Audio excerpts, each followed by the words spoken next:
80 tahun bangsa ini merdeka, udah 8 presiden yang memimpin bangsa Indonesia. Dari presiden pertama Soekarno, dan sekarang Prabowo sebagai presiden ke-8 Republik Indonesia. Ada yang berasal dari teknokrat, dari militer, politisi, sampai yang katanya tukang kayu juga ada. Itulah hebatnya demokrasi di Indonesia. Apapun profesi rakyatnya, kagak menutup kemungkinan bisa aja jadi presiden Republik Indonesia. Keren kan? Bukan sihir, bukan cuang. Dari presiden pertama sampai sekarang, semua punya cara gaya kepemimpinan masing-masing, bray. Dari yang otokratis sampai yang demokratis ada. Dari yang suka ngambek sampai yang suka guyon juga ada. Tapi semua presiden punya tujuan yang sama. Ingin membangun Indonesia menjadi negara maju yang sejahtera dan berdaulat. Meskipun punya cara yang berbeda-beda. Tidak ada presiden yang 4 sehat 5 sempurna. Karena setiap presiden pasti ada kelebihan dan kekurangannya. Yang penting kita dukung program-programnya, tapi tetap kita kritisi kebijakannya. Presiden dipilih oleh rakyat, bukan dipilih para birokrat. Justru para birokrat yang ditunjuk presiden buat bekerja untuk kepentingan rakyat, bukan bekerja untuk kepentingan konglomerat. Percuma aja kalau presiden punya visi misi yang bagus, kalau para birokrat kerjanya kagak becus. Hehe, salam enging-eng. Kalau hitungan umur manusia nih, 80 tahun bisa dibilang udah toku juga ya bangsa ini merdeka. Dari masa Orde Lama, Orde Baru, sampai Orde Reformasi. Udah 8 presiden berkuasa. Tapi ingat bray, tiap masa ada orangnya, tiap orang ada masanya. Begitu juga jabatan presiden, sekarang ada masanya bray. Kagak bisa seenaknya terus berkuasa. Emang sih, dari 8 presiden, masing-masing punya gaya diplomasi beda-beda. Ngikutin perkembangan zaman. Tapi kalau saya sih kagak mau bahas gaya diplomasi mantan-mantan presiden sebelumnya. Karena presiden pertama sampai presiden keempat sudah almarhum. Baiknya kita doakan aja semoga amal ibadahnya diterima Tuhan Yang Maha Esa. Kalau presiden kelima, keenam, ketujuh bisa dibilang pensiun sebagai presiden, bukan sebagai politisi.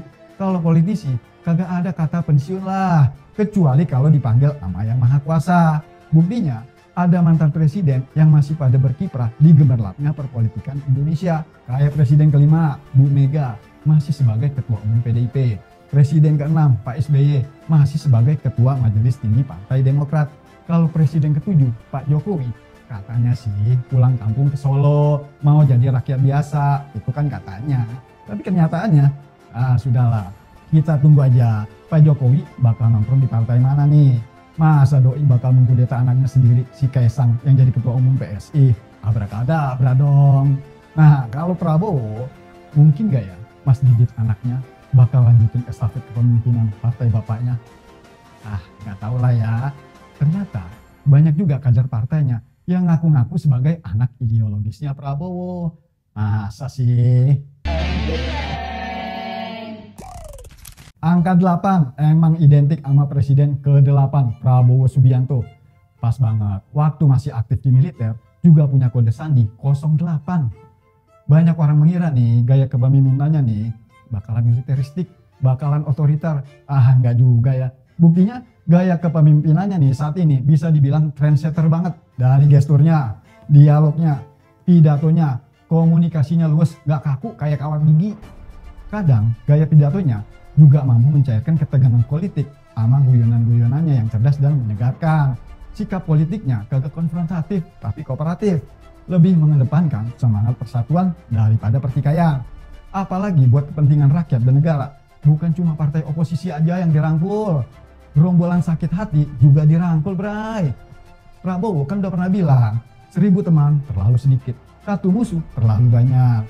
Tapi itu kalimat kayaknya cocok juga buat para elit partai yang masih bertikai ya. You know lah, para pemimpin partai yang masih kagak tegor-tegoran alias dokem-dokeman sampai sekarang. Udah 80 tahun Indonesia merdeka, masa sesama mantan presiden masih kagak tegor-tegoran. Tapi Prabowo kagak tinggal diam bray. Prabowo malah berusaha mendamaikan para pemimpin partai untuk bergabung dan mendukung program pemerintah agar bersatu bekerja untuk kepentingan rakyat, bukan untuk kepentingan golongan. Buat para birokrat yang sekarang pada punya jabatan di instansi pemerintah, bekerjalah secara profesional dan berintegritas. Jangan cuma yases-yases, apalagi cuma ABS, asal Bapak senang. Gebrakan diplomasi Prabowo emang kagak kaleng-kaleng sih, Bray. Baik di dalam negeri, apalagi di luar negeri. Tapi gebrakannya jangan cuma diplomasi doang ya, Pak. Birokrasi di instansi pemerintah juga mesti digebrak, Pak. Masa udah 80 tahun Indonesia merdeka, masih ada aja birokrasi yang bertele-tele yang seringkali memperumit regulasi. Sekarang era digitalisasi, teknologinya makin canggih. Harusnya sistem digitalisasi udah makin mempermudah birokrasi, bukan makin mempersulit. Gimana mau gerak cepat kalau prosedur birokrasinya rumit dan lambat? Apalagi sampai ada yang dipersulit para birokrat. Padahal Presiden Prabowo udah berkali-kali menginstruksikan para pembantunya di setiap instansi untuk memangkas prosedur birokrasi yang panjang dan berbelit-belit. Biar program yang bermanfaat langsung buat masyarakat bisa cepat terlaksana dan tepat sasarannya. Seperti makan bergizi gratis, sekolah rakyat, atau koperasi desa merah putih. Nah, yang lebih penting lagi nih, birokrasi yang mesti diberesin bukan cuma sistemnya, tapi birokratnya juga mesti diberesin, Bray. Kita berharap ya, semoga Presiden Prabowo bisa merubah warisan budaya birokrasi yang bertele-tele.